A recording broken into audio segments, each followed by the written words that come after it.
KP classes dedicated to excellence. Hello everyone, this will be a demo lecture for those who are preparing for the upcoming DDA examinations. As you all are aware, DDA has released a notification for the requirement of planning assistant, architectural assistant, assistant director in architecture, assistant director in planning, and also deputy director in both architecture and planning. So for all those aspirants who are preparing for these upcoming DDA examinations, like you all know, we at KP classes have started the classes for the preparation of the DDA examinations. You can contact our counselors on the number displayed on the screen if you want to enroll into the batch. And in this lecture, which will be an introductory demo class, in this we'll first look into the course structure, and we will be taking up one subject which is common for all these examinations, which is an important topic, that is solid waste management. It is a very small, you can say, there is only a limited content which can be considered important from exam point of view. So under solid waste management, which like I told you, based on the past syllabus, it is included in the syllabus for all the posts of DDA, be it of architecture and planning at different levels, including assistant director and also planning assistant, architectural assistant also. So be it level 10 or level 7, this is in the syllabus for the examination. So let me tell you something, this will approximately be 1.5 hour long demo probably. So whatever we are going to cover in this demo session, in this lecture for solid waste management, like I said, is something not very vast in terms of the content to study. We'll cover all what is important within this demo lecture, and you can be assured that you've covered all what is important from the subject. In terms of weightage, let me tell you, whichever paper it is for DDA particularly, one question is something for sure is expected, and sometimes there have been 2 questions also. The weightage of this subject has been anywhere between 1 to 2 questions based on the past DDA papers. Now you might think, okay, 1 or 2 questions is not a huge weightage, but every mark is important, and you know there are a total of 80 marks as per the question paper structure of DDA. There will be a total of 80 questions from the subject of architecture or planning. Of these 80, 1 or 2 questions will be from solid waste management, so it is very easy to score well in this part. So anyways, let me first take you through the course structure. In this demo session, we'll first go through the course structure of architectural and planning assistant and also assistant director planning, and then I'll take you through the subject of solid waste management. We'll cover all what is important from this subject point of view, and also towards then we'll practice some questions from past DDA, particularly from this subject of solid waste management, so that you know what type of questions are actually asked in the examination. First, taking you through the course structure briefly. So if based on the past syllabus for the architectural assistant, the last time DDA recorded has released notification for vacancies of architectural assistant and recorded architectural assistant only through single stage examination. That was in 2023. So as per the 2023 pattern of the question paper syllabus, official syllabus, we have categorized the overall syllabus into a total of 32 subjects. So by the end of these, so I hope you know that the official notification is yet expected from DDA, but we can't wait any further because the tentative exam date is just the end of this year, December or January 2026. So we have only 4 months of time to thoroughly prepare everything, and it's a vast syllabus, like I told you, 32 subjects. So our classes, KP Gate classes, the course structure for architectural assistant will encompass all these 32 subjects. So briefly talking about it, you have Western history of architecture, Indian history of architecture, contemporary styles in architecture and architects and their works, architectural graphics, basics of design, computer applications, building materials, construction, estimation, project management, structural design, water supply, plumbing and sewerage, solid waste management, lighting, acoustics, electrification, HVAC, elevators, escalators, fire safety, ecology, climate responsive design, building rating systems, disaster management, surveying, leveling and contouring, master plan of Delhi and unified building bylaws of Delhi, urban design, quant. So there are 4 topics for which 40 marks is dedicated. 10 questions from quantitative aptitude, 10 on reasoning, 10 on general awareness, 10 on English language. These parts will be provided as a recorded lecture. Like I told you, we will be providing a comprehensive course curriculum covering everything. For these 4 topics, you will be having recorded lectures.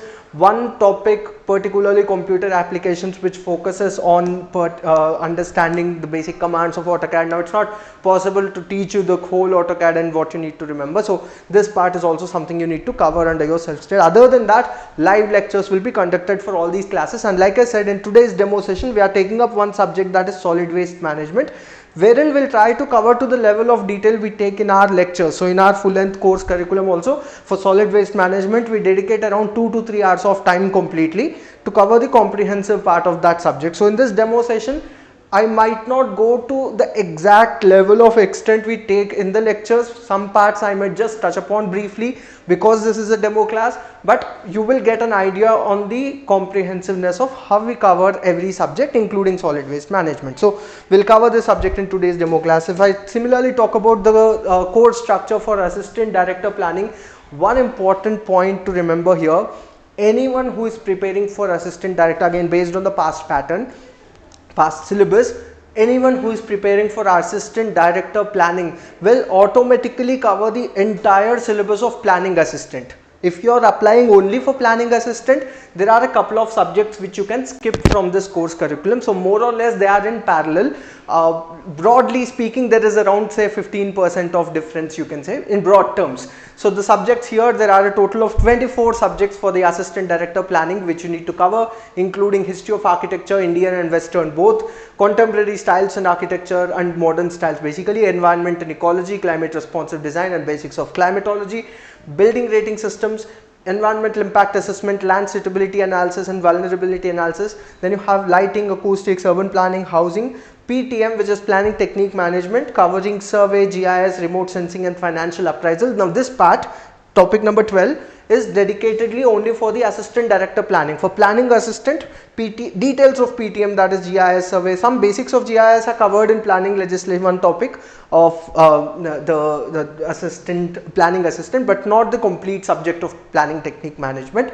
Then you have water supply, plumbing, sewerage, solid waste management, transportation, planning legislation, Delhi Development Act and also Master Plan of Delhi, Unified Building Bylaws, Urban Design, and then those 4 subjects of 40 marks is standardized, quant, reasoning, general awareness and English. Now of these subjects, like I told you, today's demo is on solid waste management, which like I said is a common subject for all the exams of DDA, which we are going to deal with in today's lecture, so that you understand our teaching methodology and the level of extent we go to, and also how we basically train students in every subject. Similar pattern, whatever I am going to follow in this demo will be followed for each and every subject of the live online classes. So that's assistant director planning. Like I said, a couple of subjects can be skipped if you are only preparing for planning assistant. A faculty will guide you through it. If you are enrolling into the batch of planning assistant, the curriculum will be mostly overlapping with some exceptions. So in any case, let us begin with the demo session now. I gave a brief introduction of both planning posts and also architectural posts. I hope you have a broad idea on what to study and what to cover. So as far as the lecture for today is considered, our focus would be on the subject of solid waste management. We'll start firstly by understanding what exactly is solid waste. So the definition of municipal solid waste is given in the MSW rules, municipal solid waste rules of 2000.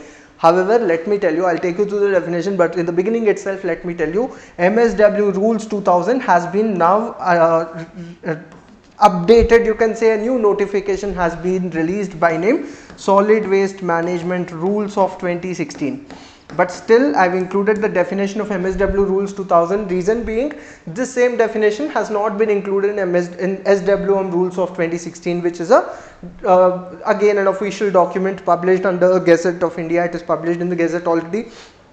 However, let us take up the definition of municipal. Many competitive exams, there are questions also on the definition part itself. What waste is included in the municipal solid waste? So let me very briefly take you through the definition of the municipal solid waste. Firstly, municipal solid waste includes commercial and residential waste. Now that is key. What wastes are included here? Commercial and residential wastes generated in a municipality or a notified area, in either solid or semi-solid form. Solid, basically in simple terms, we are talking about garbage. Anything you put into the garbage bin is considered as solid waste, and the management of it is called as solid waste management. So it includes commercial and residential waste, either in solid or semi-solid. Semi-solid because most of the biodegradable waste like food waste or say vegetables, fruit peelings, they excuse me, they could be in semi-solid state in some cases. So form excluding industrial. Now exclusion is also important. This has been asked in multiple competitive tests. Once it was asked in the town planner examination of HPSC, what is not included in the municipal solid waste generally. So it is even in fact in ISRO examination this was asked. ISRO conducts exam for architects. So this was a question asked in the past ISRO paper. Industrial hazard waste is an extrusion in the municipal solid waste, but including treated biomedical waste. Biomedical wastes are included but in treated form. So generally it is recommended for large scale healthcare centers or say hospitals. There would be localized treatment plants within the say premises for treating the biomedical wastes. So treated biomedical waste is included. Exclusion is mainly the industrial hazard. That's the definition given by the municipal solid waste rules of 2000, which can be taken as a reference document. So I hope you understand. Solid waste includes garbage, including residential and commercial waste in solid or semi-solid form, excluding hazardous waste and including treated biomedical waste. That's the first point you need to be clear on. Now moving further, before I move further, let me also talk about some standard documents. Now like I said, the demo session is, we are limiting ourselves to just some important points. So if you are aspiring, if you want to complete this subject of solid waste management just with the reference of this lecture, what else should you do? Now you can have an idea or you can have a thought, okay, what else is taught in the full length lecture. Let me briefly talk upon that also. If you are covering this subject on your own, in addition to what we are doing in the class, two important standard documents which you can easily find it on the internet. One is the Municipal Solid Waste Rules of 2000 and the other is Solid Waste Management Rules of 2016, which has been amended multiple times. I think 2019 version you can find, that would be the amended one, because a couple of things have been added into the rules, however not major. Some minor changes have been done. I'll talk about one important change in the 2019 amendment also moving further. But these two documents, these two PDFs, you have to go through it, broadly giving you a structure of both MSW rules and SWM rules of 2016. It talks firstly about some important terminology of solid waste management, and then the document talks about the guidelines for the waste generators, that is us normal people, and also the guidelines for the municipal bodies and the local authority, urban local bodies, the guidelines for the state authorities, so on. So the guidelines and responsibilities, the word used mainly is responsibility of waste generators. So they talk about responsibilities. So for the examination, particularly for DDA examination, in these documents you should mainly focus on the terminology, which is approximately say 2 or 3 pages in each of these documents. Will hardly take you 1 hour if you are studying each and every definition. So that terminology is very important for the examination. So that you need to cover. One of those definitions itself I added onto the board over here from MSW rules, Municipal Solid Waste Rules of 2000. So most of the definitions will be overlapping in both these documents, but a couple of definitions are different. That's the reason I'm asking you to, I'm recommending you to go through the terminology of both. But more important, if you still ask me what is more important, I would say SWM rules of 2016, amended version of 2019 is the most important one for the terminology part. That is number one. In addition to this, you can further go through the URDPFI guidelines. URDPFI guidelines in the volume 1.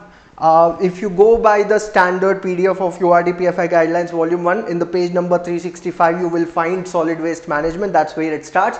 To broadly give you an idea, it is included in the infrastructure, basically the physical infrastructure of the city, which comes under 8th chapter. So that's where you will find. So go through that as an additional reference source, because it also talks about the process of solid waste management and guidelines for it.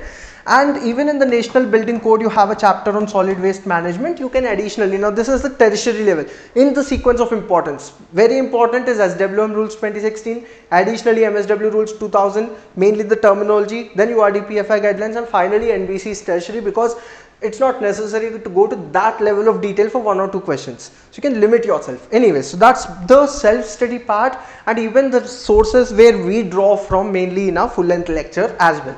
So that's the first point, the definition of municipal solid waste.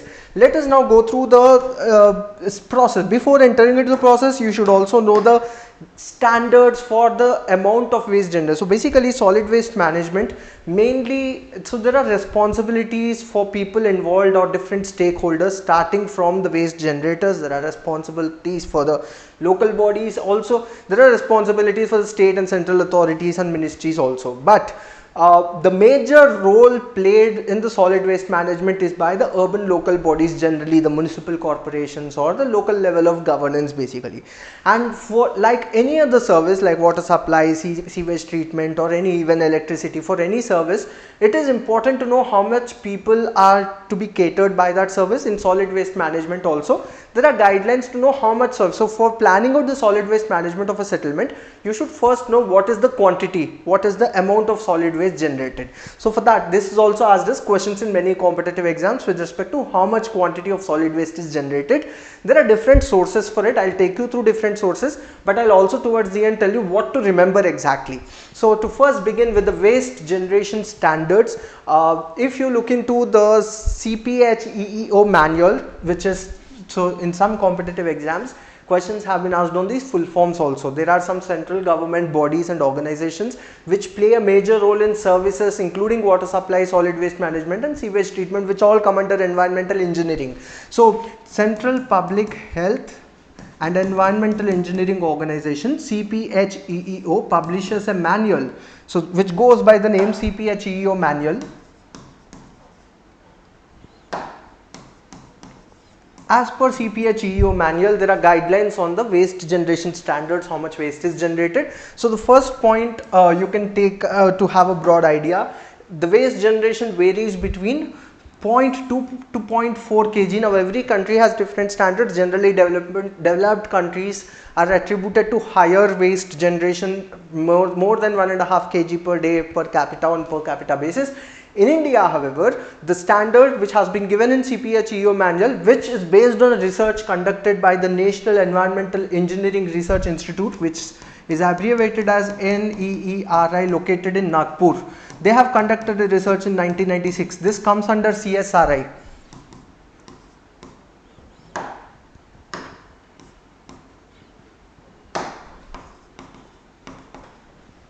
So anyways, the organization NEERI Nagpur, which stands for National Environmental Engineering Research Institute, which is a premier institute in environmental engineering, based on their research of 1996, they basically defined that the waste generation standard varies between, so this is quoted in CPHEEO manual also. This is CSIR, not RI. Anyways, so 0.2 to 0.4 kg per capita per day is the standard of waste generation in urban centers, and it goes up to half a kg, that is 500 grams or 0.5 half kg per capita per day in metropolitan cities. So broadly remember, half kg per day per capita per day. One person in one day generates close to 500 grams of waste in metropolitan cities as per this research, and slightly less than that for smaller cities and towns. That is the standard given by NEERI research. Similarly, a research published in 2015, a more recent research of 2015, this is an older one, 1996, and obviously a lot has changed since then. CPCB, which is Central Pollution Control Board, which again is a central government organization under Government of India. So CPCB of 2015, they published a research in 2015 by studying the waste generation across cities across India, 2014 to 15, in that 1 year span, and they have found out a national average including urban and rural, everything. So broadly overall India, the average rate of waste generation was found out or calculated to be 0.11 kg per capita per day. It is a bit lower because it's a larger average, but it varies drastically based on which settlement you're talking about. So metropolitan cities can go up to half a kg. That's the main point, keep in your mind. With respect to the quantity of waste generated, it ranges widely based on the size of the settlement, up to half a kg per day in metropolitan cities. That's what you can remember. Furthermore, the Central Public Health and Environmental Engineering Organization manual, CPHEEO manual on solid waste management, gives the guidelines of the the quantity of waste generated by different settlements. It is given as in the range of 200 to 300 grams, that is 0.2 to 0.3 kg per capita per day for small towns and cities with a population below 2 lakhs. If the population is between 2 to 5 lakhs, the waste generated has been observed to be 0.3 to 0.35, 300 to 350 grams per capita per day. And if the population is between 5 to 10 lakhs, the waste generated has been observed to be 350 to 400 grams, 0.35 to 0.4 kg per capita per day. And finally, if the size of the settlement is more than 10 lakhs, then the quantity of waste generated has been observed to be 400 grams to 600 grams, 0.4 to 0.6 kg per capita per day, 400 to 600 grams per capita per day. So broadly, like I said, what should you remember for the guidelines? In past DDA, there was a question once asked on the quantity of solid waste generated also. So these are various standard sources which talk about the waste generated. Mainly I would suggest you to remember around half a kg for metropolitan cities and less than that approximately 0.4 kg or even less than that for smaller urban centers. That is the standard you can remember in general across India. So even there are guidelines for the quantum of solid waste generated in the URD PFI guidelines also. I don't want to give you a lot of numbers and try to confuse you. So just remember broad guidelines, half kg or less than that. So however, waste generation per capita per day as per the URD PFI guidelines is given. For residential waste it is 0.3 to 0.6 kg. So wide range is given basically per capita per day. Commercial refuse is 0.1 to 0.2 kg. So they have given the waste generation per capita per day on the basis of the land use or the establishment basically. Street sweepings is given as around 0.05 to 0.2 kg per capita per day. And for the institutional waste it is given as 0.05 to 0.2 kg per capita per day. So I am not asking you to by heart every value, but broadly remember it is around 500 or less than that in grams per capita per day. Now moving on to the main process, the overall understanding of the process of solid waste management, wherein there are a lot of technical questions asked in various exams including in DDA also. Let me first give you an overview. So the process of solid waste management goes in some standard steps. So you can make a note of these points also for your reference. The first step is collection. So even before collection, so solid waste management, basically solid waste generated at the houses or the source point, that is collected. But solid waste management, even before collection, it starts at an individual level. It starts within the house where you need to properly segregate it. So segregation at the source is the first point. So the solid waste management starts with the segregation. Segregation at source, that's the first step. Then once the waste is at the point of generation itself, it is the reason for segregation basically is every type of solid waste has to be treated in a different manner. You cannot have the same process of treatment for biodegradable and also for non-biodegradable or dry waste. So everything has a different process it has to go through before disposal. So segregation at source is the reason for that. So you have segregation for that reason. That's the first step. Then the second step is the collection process. The waste has to be collected. Generally that comes under the purview of the urban local authorities or the notified area, whichever is controlling that particular settlement. So collection is the second point. Once the waste is collected, it is temporarily stored at the storage depots generally. So there are waste storage depots generally,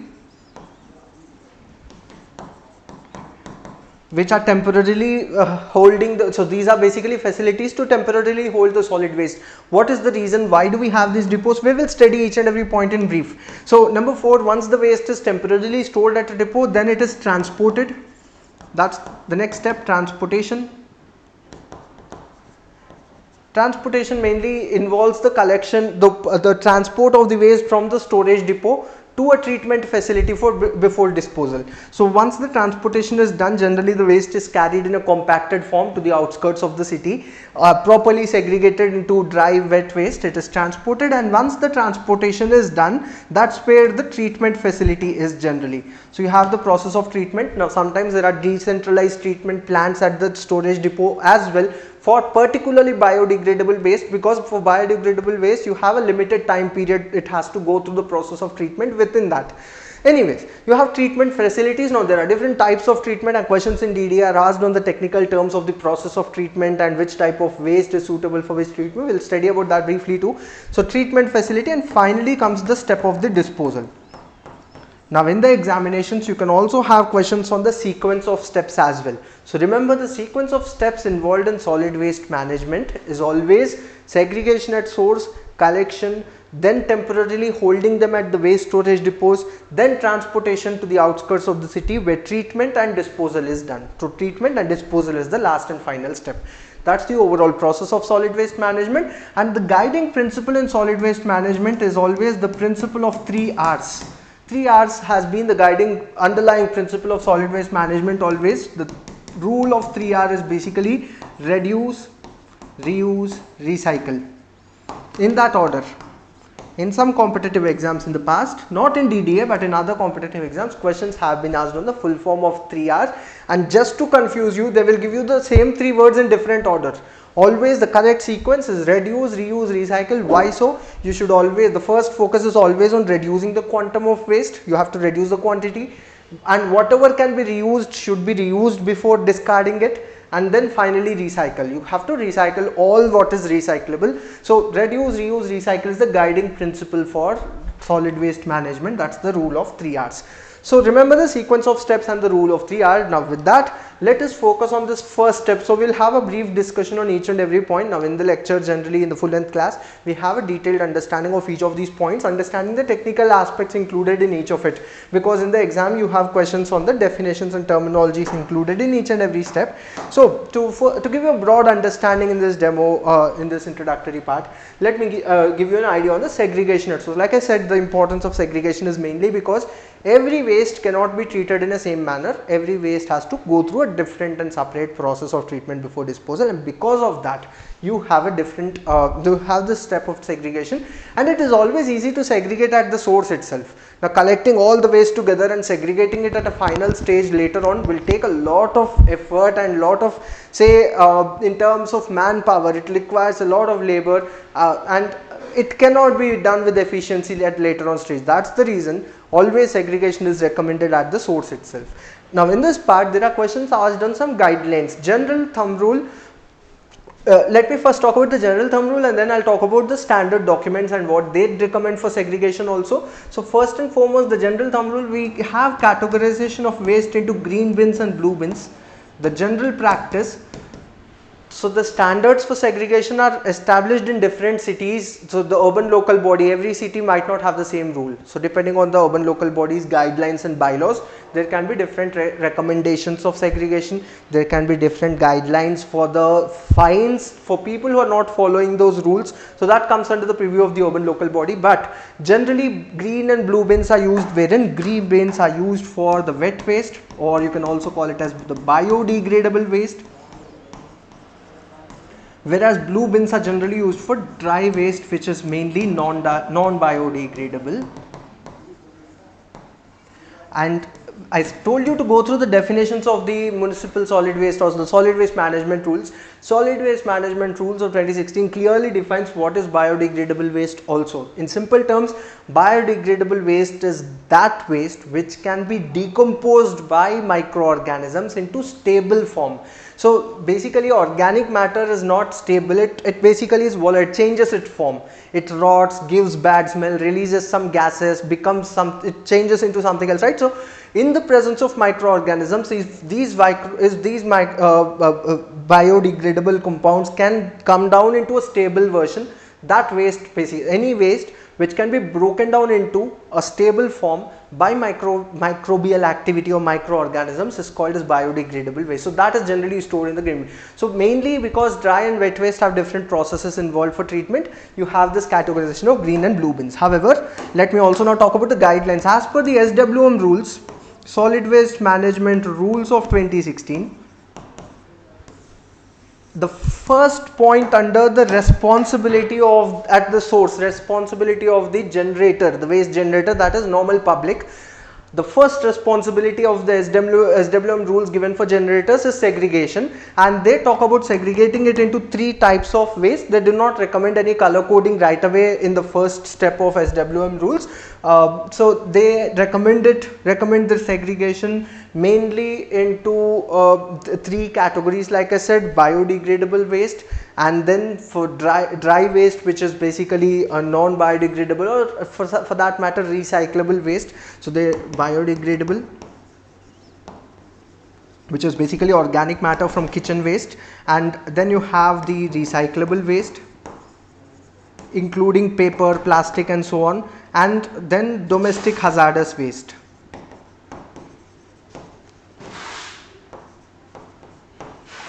Domestic hazardous wastes include used diapers, sanitary napkins, or say even the empty bottles of mosquito repellents or toilet cleaners. All that come under the domestic hazardous waste. That's the three categorization of segregation recommended for waste generators as per SWM rules. You can say non-biodegradable also over here. Biodegradable, non-biodegradable and domestic hazardous waste. However, like I said, the color coding guidelines and also the collection guidelines, exactly what wastes have to be collected in which form, that varies from city to city under the bylaws, like I said. So that's the first point. However, SWM rules also talk about the color coding as well moving ahead. So you can also remember about this. The color coded recommendation as per the SWM rules is green bins for the wet waste, or basically for biodegradable waste, and blue bins. Originally it was white. When the document was published in 2016, it was written as white. Later on in 2019 some amendments were made. In the amended version, blue is written. Originally it was white, which was amended into blue for recyclable wastes, and black bins for other wastes. That's the recommendation or color coding given in the SWM rules of 2016. White was replaced by blue in 2019 amendment, and in URDPFI guidelines also you will find the same color coding: green for biodegradable, white for recyclable. In URDPFI guidelines it's written as white because after the amendment in 2019 a new URDPFI guidelines have not yet been published. So you have white in URDPFI guidelines, black in. So in the examination, if they ask you a question based on URDPFI guidelines, you have to go with white. Otherwise, as per as updated version of the SWM rules, it is blue. I personally would recommend you to remember the general guidelines of green and blue. That should be sufficient. Green, blue and black, that's the categorization recommended for segregation under SWM rules. So I hope in a nutshell you have a broad idea on the importance of segregation, the recommended guidelines for segregation as per some standard documents. However, the legal aspect of the segregation, the fines included, what the categories included, that varies from locality to locality or municipality to municipality. Now that brings us to the second step. Once the waste at the point of generation itself is properly segregated, then comes the step of collection and transportation. Like I said, actually collection, transportation are different steps. So I've written it together to just discuss in brief. Let me just give you a brief idea in nutshell. So you have the second step is collection.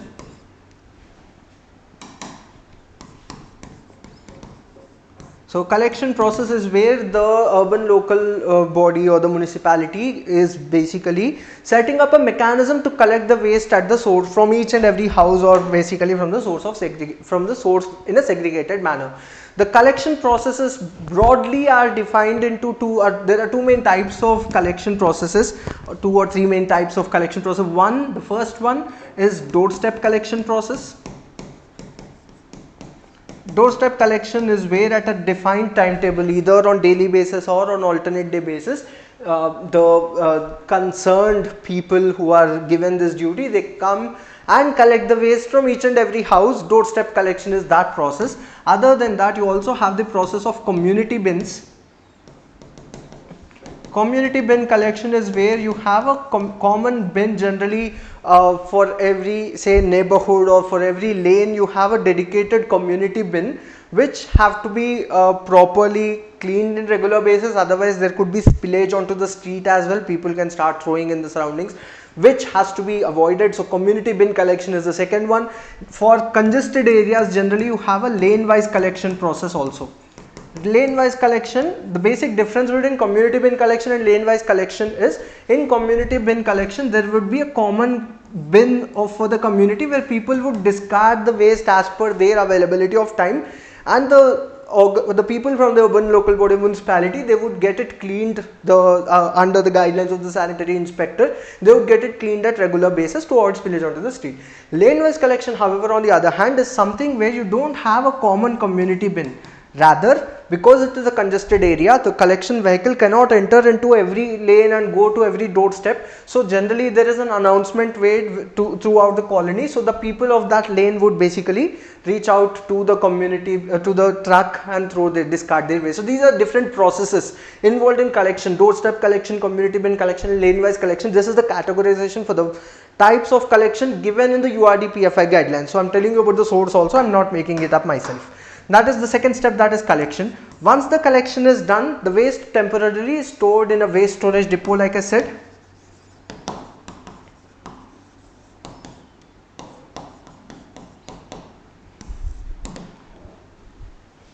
Also sometimes referred to as the dalao. Is also a term used for the waste storage depot in say local terminology. Generally URDPFI guidelines also uses this terminology. In any case, waste, even SWM rules also uses this terminology in the annexure part. Anyways, waste storage depot is the next step after the collection. Waste storage depot, like I said, is a temporary holding facility. So this is where the solid waste is temporarily held. Why is it temporarily stored at a storage facility? The reason being, it is to optimize. Basically, every small collection truck or the collection van which collects the waste cannot directly go to the outskirts of the city and discard it at the landfill site or the treatment facility. If that is done, the amount or the number of trips involved, that increases drastically, and the smaller collection truck will not be an optimized way to transport it to the outskirts of the city. So to optimize the overall say functioning of solid waste management, smaller trucks are used for collection, which bring the waste and store it at a temporarily holding facility called as the waste storage depot. Generally, now depending on the city, particularly in Delhi's municipalities, you have at every waste storage depot, you also have further sorting out process which is done, and then you have compactors also installed so that the waste can be compacted for better transportation in the further stages. So waste storage depot is a temporarily holding facility, sometimes can include additional steps of preliminary treatment, can also include some basic steps of segregation. It also can include some steps of compaction for better transportation.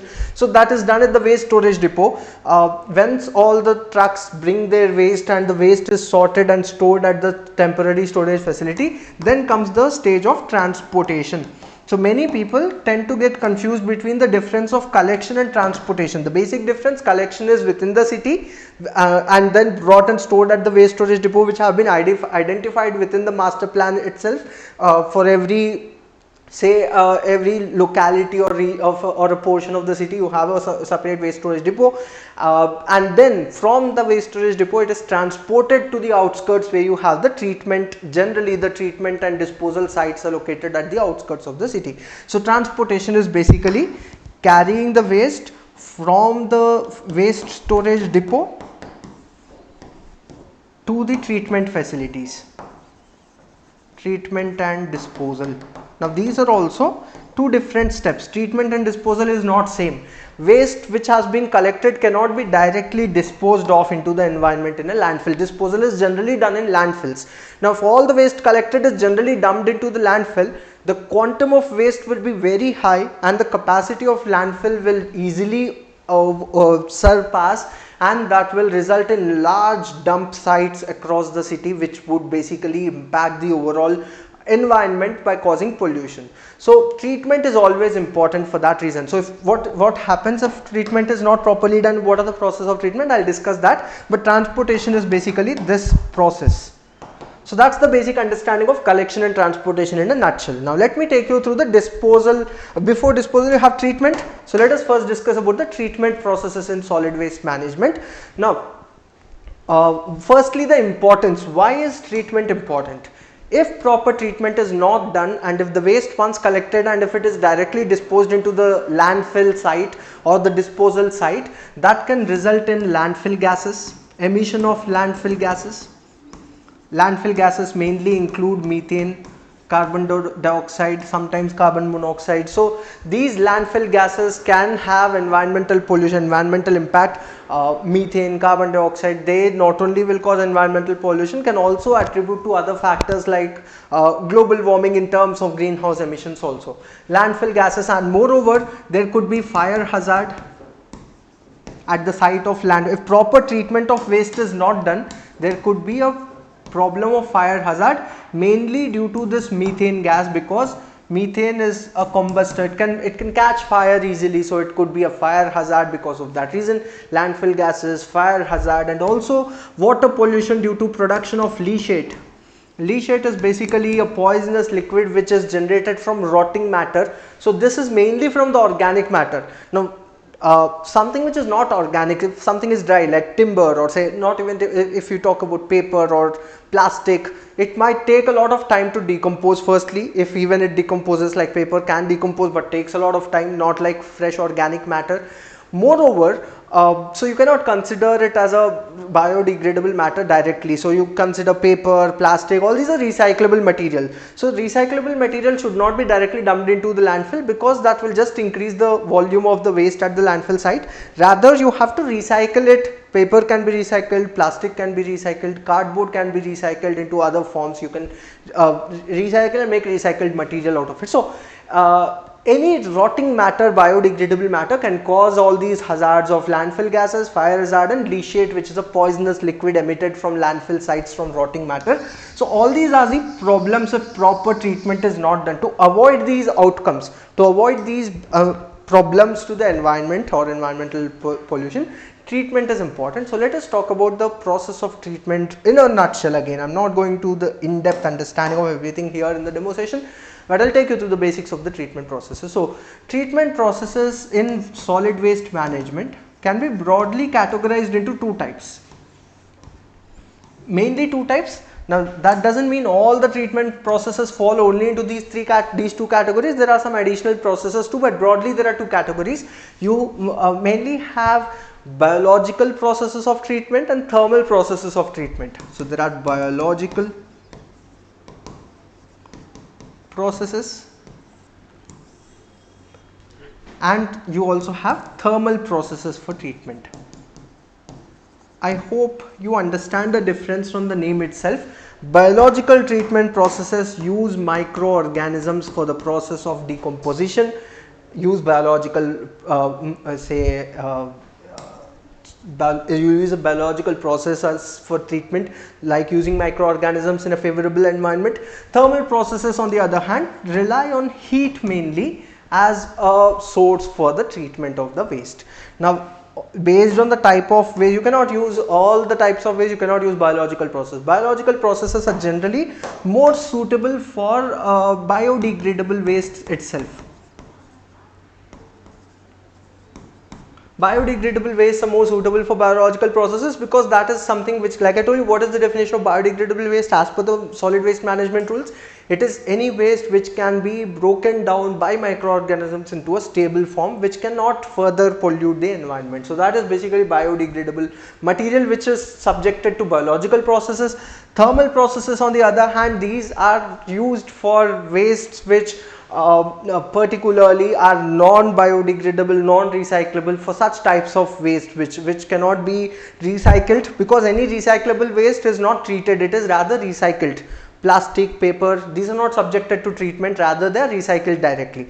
In any case, let me without going into further technicalities, let me give you a broad understanding. Now I am not going to give you a write down definition of every point to just lengthen the time. I will give you a broad idea, but like I said, in the lectures we do it in much detail by understanding the technicalities involved in every process. Anyways, to broadly understand, biological processes are again further categorized mainly into two types.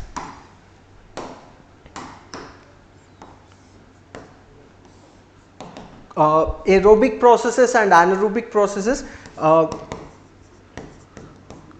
Aerobic process is a biological treatment process which happens in the presence of oxygen, and you have anaerobic processes which are biological treatment processes which happen in the absence of oxygen. Examples for these example for aerobic digestion process or aerobic biological process is mainly the process of composting. There are different types of composting again, like you have pit composting, you have windrow composting, you have vermicomposting. I'm not going into the types of composting here, but in general the aerobic processes of biological treatment for organic waste, that is biodegradable waste, is called as composting generally. Composting process uses microorganisms or sometimes uses worms like earthworms if it is vermicomposting. So using such biological sources, you decompose the organic waste into a stable form.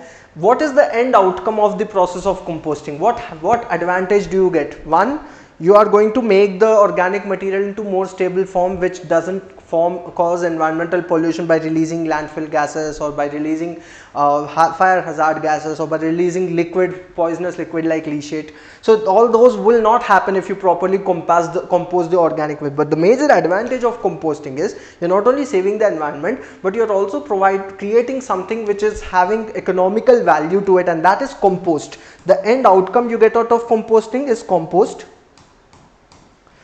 which basically is an organic manure which is used as a supplement or a fertilizer basically in agriculture. So compost is used as a fertilizer as an amendment or basically as a material which can improve the soil quality in agriculture. So that is organic manure in simple terms, compost. That's the outcome you get out of composting. And like I said, composting can be of different types, including vermicomposting, windrow composting, pit composting, and so on. All these are aerobic processes of composting which come under the aerobic biological processes. Anaerobic biological processes, on the other hand, this is generally referred to as biomethanation. I'm sure you are aware about the biogas plants also. So biogas is a term used for the methane generated from the biomethanation itself. The anaerobic process of organic waste generally releases methane gas. The basic chemistry, you can say in simple terms, in oversimplified manner, the sugars basically C6H12O6 can be broken down by the process of biomethanation in the absence of oxygen by the anaerobic microorganisms. It is broken down into methane and carbon dioxide. So to have a balanced equation, 3 molecules of each, 3 molecules of methane, 3 molecules of carbon dioxide. So however, in terms of quantum of gas generated, methane is higher in quantity, making it suitable for biogas basically. So here also you are having some economic value. Like I said, all these processes at the end outcome also has, otherwise it is not justifiable. So it should be a sustainable process wherein you are saving the environment and at the same time getting economical value to it out of the process. That makes it a sustainable process in a solid waste management. If you're just creating a process just to save environment, it might not be so lucrative for people to adopt it. It is always good and easy to adapt something only when it is having economical value also. So anaerobic digestion process of biodegradable waste or biomethanation process gives you biogas, which is basically methane. So that is about the anaerobic digestion process. So that's the understanding in nutshell for the biological processes.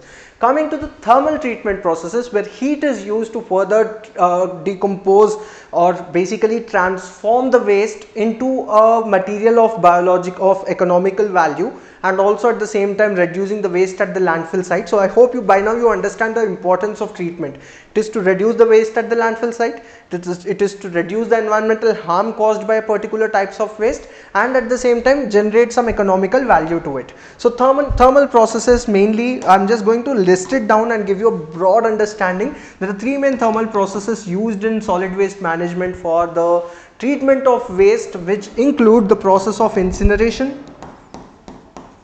Incineration is a thermal process where you heat up the waste basically in the presence of oxygen. That is called as incineration.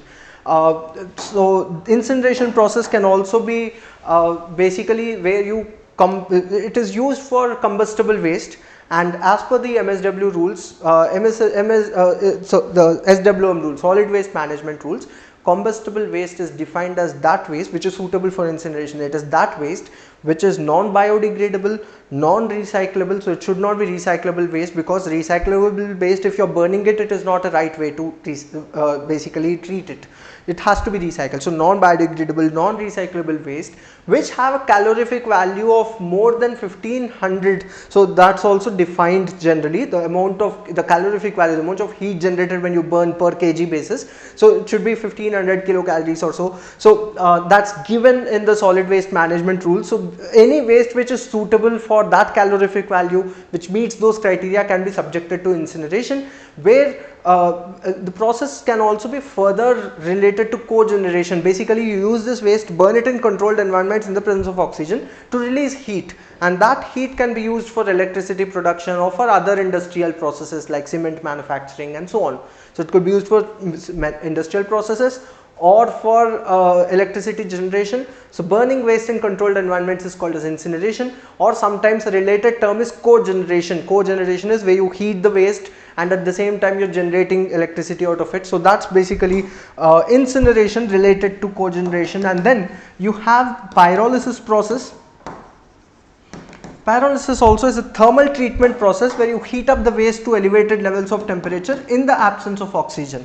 And when you burn the waste, or when you subject it to higher temperatures in the absence of oxygen, the waste generally gets converted into a material generally called as biochar, and sometimes releases a gas called as syngas. So production of these, so biochar has its economical value again. So it's a type of charcoal which can be used further for say other applications. So pyrolysis gives you such biochar. A similar process just like pyrolysis, very much related with slight difference, and that is gasification. Gasification process is used just like pyrolysis, but the only difference is gasification is not done in completely oxygen free environments. It is done in very low levels of oxygen. So retarded levels of oxygen is permissible or is required actually in gasification process. Here it is done at even more higher temperatures than pyrolysis. So at very high elevated levels of temperature, the waste is exposed to very low retarded levels of oxygen, and in this process the end outcome you get is syngas. So I'll just list this down. In incineration, basically you get heat which can be directly used for cogeneration or for electricity generation like cogeneration, or for other industrial applications. That's the economical value for it.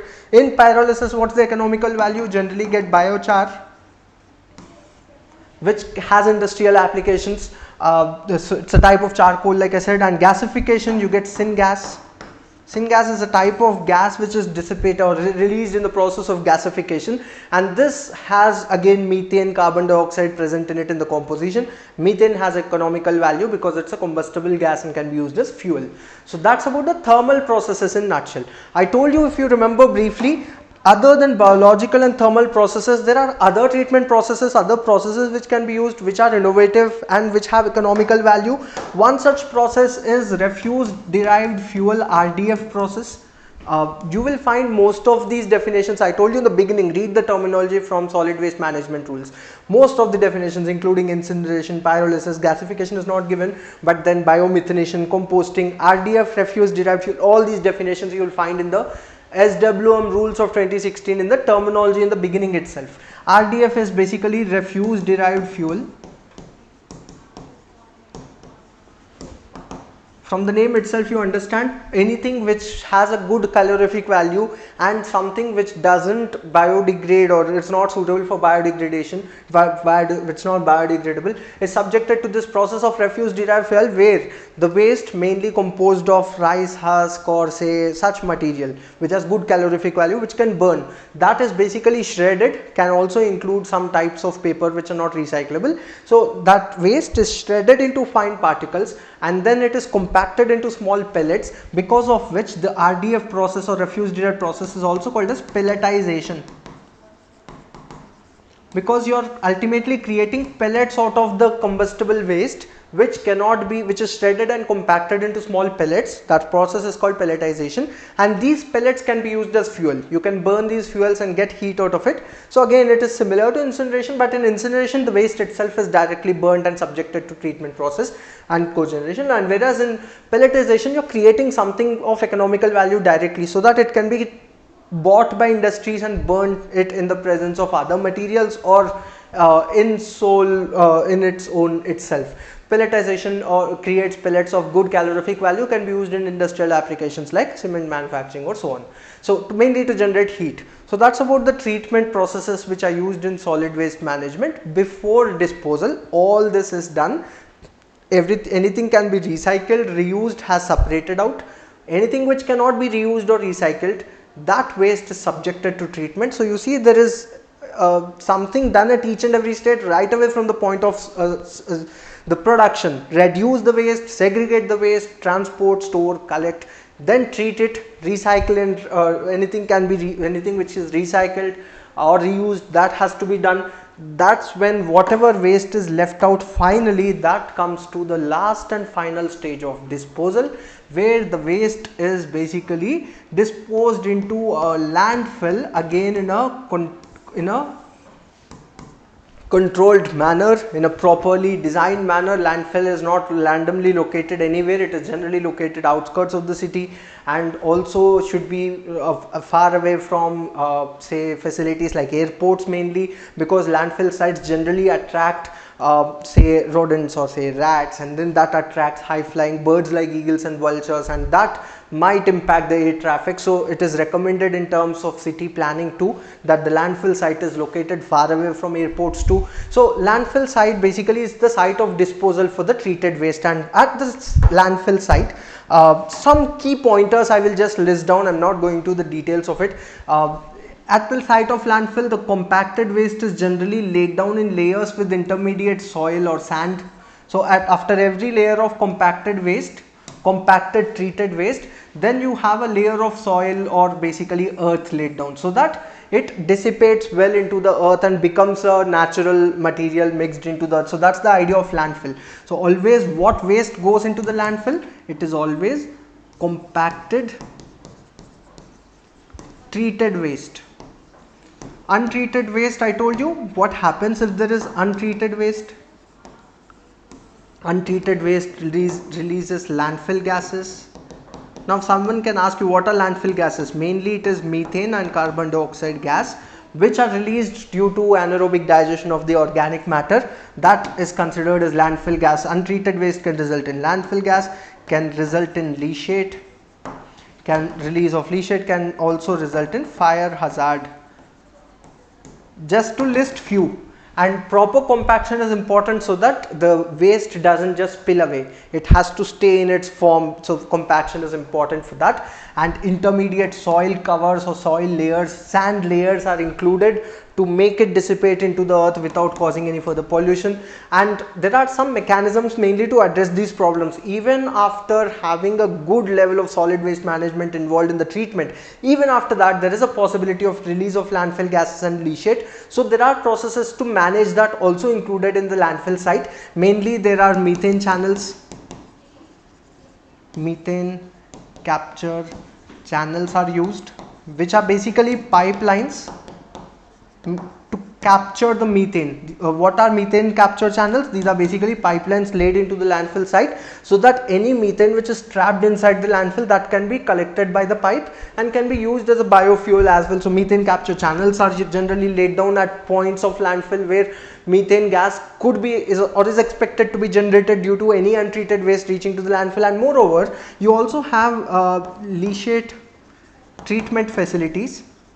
Firstly, for leachate treatment, leachate, I told you what is it? It is a poisonous liquid of high BOD, that is biological oxygen demand, which we generally study in the subject of wastewater treatment. Again, it is a topic of, it's a point subject of syllabus for all the exams of DDA 2. Biological oxygen demand mainly measures the level of pollution. So leachate has a very high BOD, a very high biological oxygen demand, because it has a lot of pollutants, organic pollutants present in it, that has to be generally treated using advanced processes of filtration and also reverse osmosis sometimes. So leachate treatment is done, but even before that, capturing that leachate is also important. For that generally HDPE lining is done. HDPE stands for high density polyethylene. It's a polymer, high density. HDPE, I have written it as HDPE, high density polyethylene. It's a material which is completely impervious for any liquid. So HDPE membrane or HDPE pipes are actually used for carrying industrial wastewater also. This is a past DDA question once asked in architectural assistant. They asked which material is used for industrial wastewater carrying. It is HDPE actually, and that is used in solid waste management also. HDPE membrane or HDPE lining is used at the landfill sites mainly to capture the leachate and avoid groundwater contamination, because leachate released can contaminate the groundwater, can contaminate the surface water. So to avoid that, HDPE lining is provided for the landfill site, generally high density polyethylene lining or say membrane is used to capture that leachate and avoid the environmental pollution of particularly groundwater and surface water. So that's about the disposal and challenges of landfill in a nutshell. So I tried to cover the topic of solid waste management, I think in around an hour as per our target. I've covered all what is important with some pointers, or I did not write down the definitions in detail like we do in the full class. We discuss few more additional pointers also in the full length lecture, which I did not do as because of the time constraint. Let me end this session. The last 5 minutes, let us focus on some practice questions from this subject of DDA, so that you get that a sense of accomplishment to what the level of importance of the subject can be in the past DDA questions. So you'll get a sense of accomplishment because of this. So let me take you through some questions particularly of DDA to understand what questions have been asked in the past. I've included questions of both architectural and planning assistant, because anyone targeting any of these exams, or also deputy director architect questions are also included. So let us solve some questions from the past. Which of the following, this is from architectural assistant of 2023, the first question. Which of the following is not a component of solid waste management? They gave 4 options. They're asking what is not related to solid waste management. Transportation, it is included in solid waste management. Disposal obviously is a process of solid waste management. Reduction, and then collection. Collection obviously is a step in solid waste management. Reduce, reuse, recycle is a principle of solid waste management, but reduction in itself is not a process involved. It is not a component directly of solid waste management. Segregation for sure is, but reduction is just an ideology or a principle, but it is not a component directly. So the most relevant option. Now, if there would have been some other option, let us say something like, for instance, flocculation is written. So that would have been the answer. Instead of reduction, because reduction is somewhere related to solid waste management, but from the given options, which is not a component of solid waste management, for sure reduction would be the answer for this, the third option. That's the official answer key also given in the architectural assistant paper of 2023 for this question of solid waste. Next one, what is the per capita municipal solid waste production per day in India?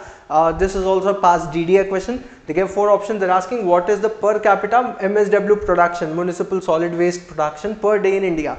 I told you there are different sources which give different numbers. The closest option would be close to half a kg, I said. So it is 450 grams per capita per day. So D would be the other options give you even more higher values. 1 kg, half a kg, more than 1 kg is not the standard in India. It is a standard for developed countries generally, or at least India doesn't have that level of production of solid waste in today's context. So 450 grams per capita per day is the answer for that question. Then the next one, again a past DDA question from architectural assistant, it is which of the following methods of solid waste management involves the conversion of organic waste into nutrient rich soil amendment through biological decomposition. Very easy question it is. They're asking which conversion of, what is the process of converting organic waste into nutrient rich soil amendment is nothing but it is called as manure. Where do you get this manure of economic value in the biological decomposition process of organic waste? Obviously not landfilling, composting, incineration, pyrolysis. Incineration, pyrolysis are not biological processes at all. Landfill is not a treatment process at all. Composting is the most relevant option. So because composting gives you compost or manure, which is a nutrient rich material got from biological decomposition of the organic waste. Straightforward question from what we studied again. The next question, if you see, the term municipal solid waste is generally used to describe, this is a past ISRO question, waste from industrial process. Like we said, industrial waste is an exclusion in the solid waste, that's not correct. Mining waste, obviously no. Agricultural waste, again no. These are specific case waste. What is the municipal solid waste? It is waste from residential, commercial establishment and institutional waste. Institutional, residential, commercial waste is referred to as the solid waste, municipal solid waste. So C is the correct answer for this past ISRO question. And because of this reason, URDPFI guidelines also gives you the waste generation standards for residential waste, for commercial waste, for institutional waste and for street sweepings. These four come under the municipal solid waste generally. Next one, again this is from DDA Planning Assistant exam. Which of the following is not at all incorporated in solid waste management? Sanitary landfill, it is incorporated. Flocculation, like I said, that would be the answer, because pyrolysis and incineration are incorporated in solid waste management. Flocculation is a term used in wastewater treatment mainly, so that is a separate topic altogether which we will cover too in the lectures. So flocculation is the answer for this question, which is not at all adopted in solid waste management. So that's the answer for that question. Next one. And this is a question from past assistant town planner of HPSC exam. The fuel derived from combustible waste, I told you combustible waste should have a calorific value more than 1500 as per the MSW rules. So from the SWM rules of 2016, the fuel derived from such combustible waste, fraction of solid waste like plastic, wood pulp or organic waste other than chlorinated materials in the form of pellets or fluff produced by drying, shredding, dehydration and compacting the solid waste. So you see the process of drying, shredding, dehydrating and then compacting into pellets. What is this process called as? I told you it's called as pelletization, also called as refuse derived fuel. So let us see the option: refuse derived fuel, residual derived fuel, recycled derived fuel, regenerated derived fuel. Now if you just remember RDF, that is not sufficient because all the options are RDF in terms of short abbreviation. So refuse derived fuel, option A would be the correct answer for this question. So not just remembering RDF, meaning of it, the full form of it and the process, the definition of it is important. Just to give you an idea, this is a direct definition taken from the SWM rules of 2016, the terminology, so I cannot emphasize more on it. Read all the definitions of the solid waste management rules 2016 terminology in addition to what we studied. I hope this session was informative enough to understand the importance of so if you learn and study this much and retain this information, you can easily score those 2 marks. 1 mark for sure, 2 marks is what is expected from this subject. You can now forget about this subject till the revision before the exam and you can be assured, okay, 2 out of 80 marks आपका preparation हो गया है, right? So that sense of accomplishment is important for every subject. So you need to know the boundary what to study and you need to have the sense of accomplishment of how many marks did you gain from that study. So that is important. That's how each and every lectures of ours is designed, to quantify it in numbers. That is important in your preparation because you already have a time constraint of around few months of time, 3 to 4 months. So if you are looking for a full length preparation of all the subjects to the same level of detail and in a similar structured manner, enroll into the classes by KPGate classes. The contact numbers of ours is already displayed on the screen. Kickstart your preparations today and I hope you all clear the examination you are targeting for in the DDA examinations of 2025. All the best. KP classes, dedicated to excellence.